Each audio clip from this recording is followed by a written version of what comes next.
Showbiz অঙ্গনে আবারও তুমুল বিতর্ক। একটি সংবাদ প্রতিবেদন ঘিরে সামাজিক যোগাযোগ মাধ্যমে সৃষ্টি হয়েছে আলোড়ন। জনপ্রিয় অভিনেত্রী মেহজাবিন চৌধুরী, তার স্বামী নির্মাতা আদনান আল রাজীব এবং পরিচালক শঙ্খ দাশগুপ্ত, এই তিনটি পরিচিত নামকে ঘিরে এবার আলোচনার কেন্দ্রবিন্দুতে উঠে এসেছে শাহজালাল আন্তর্জাতিক বিমানবন্দরের একটি ঘটনা। প্রতিবেদন অনুযায়ী গত 17 আগস্ট ব্যাংকক থেকে BS-218 ফ্লাইটে ঢাকায় ফেরার সময় গ্রিন চ্যানেল অতিক্রম করার মুহূর্তে কাস্টমস কর্তৃপক্ষ তাদের লাগেজে তল্লাশি চালায়। সেখানে 14 বোতল বিদেশি মদ উদ্ধারের দাবি করা হয়। নিয়ম অনুযায়ী বাংলাদেশি পাসপোর্টধারীদের জন্য বিমানবন্দরে অ্যালকোহল বহন বেআইনি। কিন্তু প্রশ্ন উঠেছে, যদি সত্যিই এমন কিছু ঘটে থাকে তাহলে মামলা হলো না কেন বা কিভাবে অভিযোগ ছাড়াই ছেড়ে দেওয়া হলো? এই জায়গাতেই তৈরি হয়েছে বিতর্কের মূল কেন্দ্র। সংবাদ মাধ্যমের ভাষ্যমতে জব্দকৃত পণ্যের রসিদ সহ কাস্টমস কর্মকর্তা মোহাম্মদ মোতাকাব্বির আলী নিয়মমাফিক সংশ্লিষ্ট শাখায় বিষয়টি পাঠিয়েছিলেন। এমনকি প্রোটোকলে থাকা 2 এভিয়েশন সিকিউরিটি কর্মকর্তাও লিখিতভাবে জানিয়েছেন উদ্ধার হওয়া সামগ্রীর বিষয়ে তারা অবগত ছিলেন না। কিন্তু এরপর কি হলো? সেই প্রশাসনিক প্রক্রিয়া জনসমক্ষে পরিষ্কার নয়।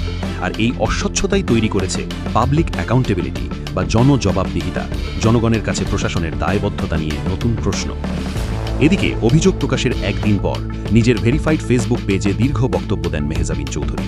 তিনি সরাসরি মদের বিষয়টি উল্লেখ না করলেও দাবি করেন সাম্প্রতিক সময়ে তাকে উদ্দেশ্য প্রণোদিতভাবে টার্গেট করা হচ্ছে। তার ভাষায়, তিনি যখন নতুন উদ্যমে কাজে ফিরেছেন ঠিক তখনই তার বিরুদ্ধে মানহানির প্রচেষ্টা শুরু হয়েছে। সমাজবিজ্ঞানের ভাষায় একে বলা হয় ক্যারেক্টার অ্যাসাসিনেশন বা চরিত্র হননের কৌশল, যেখানে কোনো ব্যক্তির সামাজিক ইমেজ বা বিশ্বাসযোগ্যতাকে ক্ষতিগ্রস্ত করার মাধ্যমে জনমনে সন্দেহ সৃষ্টি করা হয়। আবার রাষ্ট্রবিজ্ঞানের আলোচনায় সিলেক্টিভ টার্গেটিং বা নির্বাচিতভাবে টার্গেট করা একটি বহুল ব্যবহৃত ধারণা, যেখানে ক্ষমতার ভারসাম্য বা প্রভাবের রাজনীতিতে নির্দিষ্ট ব্যক্তিকে প্রতীকী আঘাত হিসেবে ব্যবহার করা হয়। মেহজাবিন তার পোস্টে আরও ইঙ্গিত করেছেন, অতীতেও তাকে একটি মামলায় হয়রানির শিকার হতে হয়েছিল, যদিও আদালত তাকে অব্যাহতি দিয়েছেন। তিনি অভিযোগ করেন, AI নির্মিত ছবি ও ভিডিও ব্যবহার করেও শিল্পীদের বিব্রত করা হচ্ছে। এটি আধুনিক সমাজে ডিজিটাল হ্যারাসমেন্ট এবং জেন্ডার্ড টার্গেটিংয়ের একটি উদাহরণ হতে পারে, যেখানে নারীরা তুলনামূলকভাবে সহজ লক্ষ্যবস্তুতে পরিণত হন। তবে প্রশ্ন এখানেই থেমে যায়নি। যদি অভিযোগ মিথ্যে হয় তাহলে সেটি প্রমাণের দায়িত্ব কার? আর যদি সত্য হয় তাহলে প্রশাসনিক স্বচ্ছতা কোথায়? রাষ্ট্রবিজ্ঞানে একটি গুরুত্বপূর্ণ ধারণা আছে, রুল অফ ল বা আইনের শাসন। এর মূল কথা হলো, আইন সবার জন্য সমানভাবে প্রযোজ্য হবে। কোনো ব্যক্তি তার সামাজিক অবস্থান, জনপ্রিয়তা বা প্রভাবের কারণে আইনের বাইরে থাকতে পারেন না। আবার অভিযোগ প্রমাণ ছাড়া কাউকে দোষীও সাব্যস্ত করা যায় না। এই দুয়ের মাঝেই দাঁড়িয়ে আছে পুরো বিতর্ক। সামাজিক মনস্তত্ত্ব বলছে, তারকাদের ক্ষেত্রে মরাল প্যানিক খুব দ্রুত তৈরি হয়, অর্থাৎ কোনো গুজব বা অভিযোগ মুহূর্তেই জনমনে অতিরঞ্জিত প্রতিক্রিয়া সৃষ্টি করতে পারে। সোশ্যাল মিডিয়ার যুগে এই প্রতিক্রিয়া কয়েক গুণ দ্রুত ছড়িয়ে পড়ে, ফলে সত্য মিথ্যে যাচাইয়ের আগেই রায় দিয়ে দেয় নেটি সমাজ।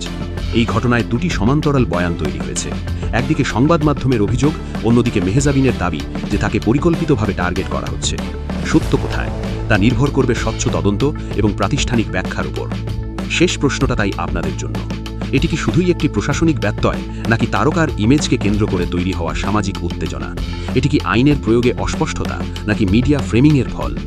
আপনার মতামত জানান, কারণ গণতান্ত্রিক সমাজে বিতর্ক থামিয়ে রাখা নয়, বরং তথ্যভিত্তিক আলোচনা এগিয়ে নেওয়াই সবচেয়ে জরুরি।